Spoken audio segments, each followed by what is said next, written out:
My name is Brian Lee, and I play the violin. My name is Camden Shaw, and I play the cello. My name is Joel Link, and I play the violin.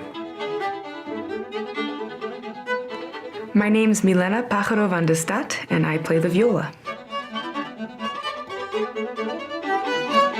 I'm Mason Bates, the composer in residence of the Kennedy Center and the composer of From Amber Frozen, a string quartet that's being performed by the Dover Quartet.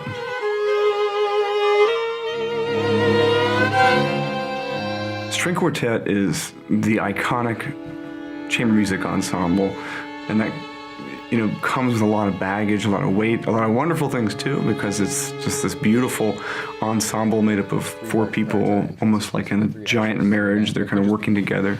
I may not be sure. I'm getting there earlier, so. In an orchestra, usually the conductor has most of the say in what goes on musically, but I feel in a small ensemble like a quartet, you can really find your own voice.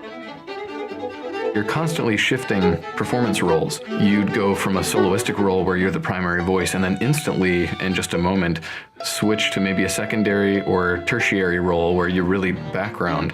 And those quick changes in how you're supposed to play and how much attention is supposed to be focused on you adds a whole other dimension of complication and skill that's really exciting and takes many years to get close to mastering.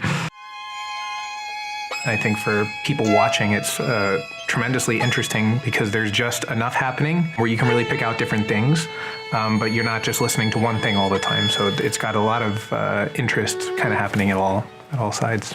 I think I always just have felt it slower than him, and I can just go with him.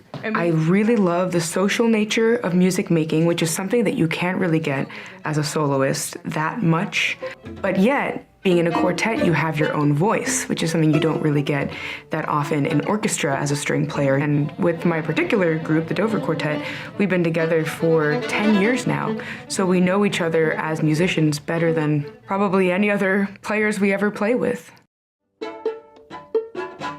The piece kind of hatches out of a shell, sounding nothing like a string quartet in the beginning.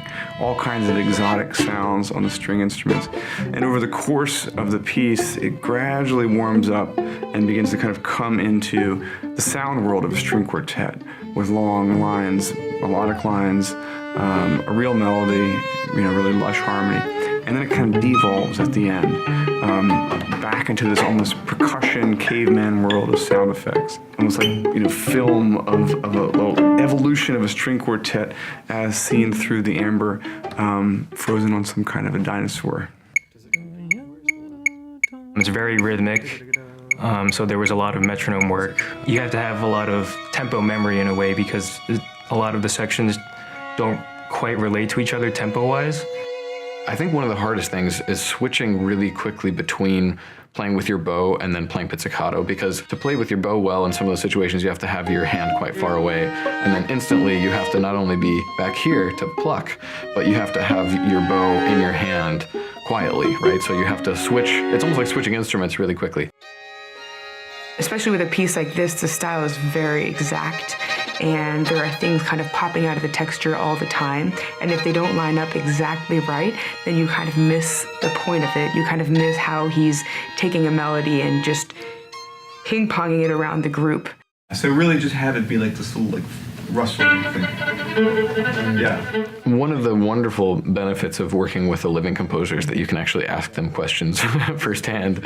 Often there are markings that can be interpreted many different ways, or you want to get into the minutia of one little detail in the music that we can't ask Beethoven, Mozart, or Brahms. I think once you hear it a couple times, you realize, okay, that's a thing. What's really fun about working with composers is if you come up with a really cool idea that you thought could be in addition to something that they would have already written, a lot of times they're really excited by your very unique perspective on their music, and sometimes it'll be something that they've thought of before, and sometimes it'll be something they didn't think of. It's sort of like the scratchy, earthy sound of string band that I was sort of going for. It's easy to complain about the technical difficulty and that it's too hard and it's impossible and the composer never should have written this.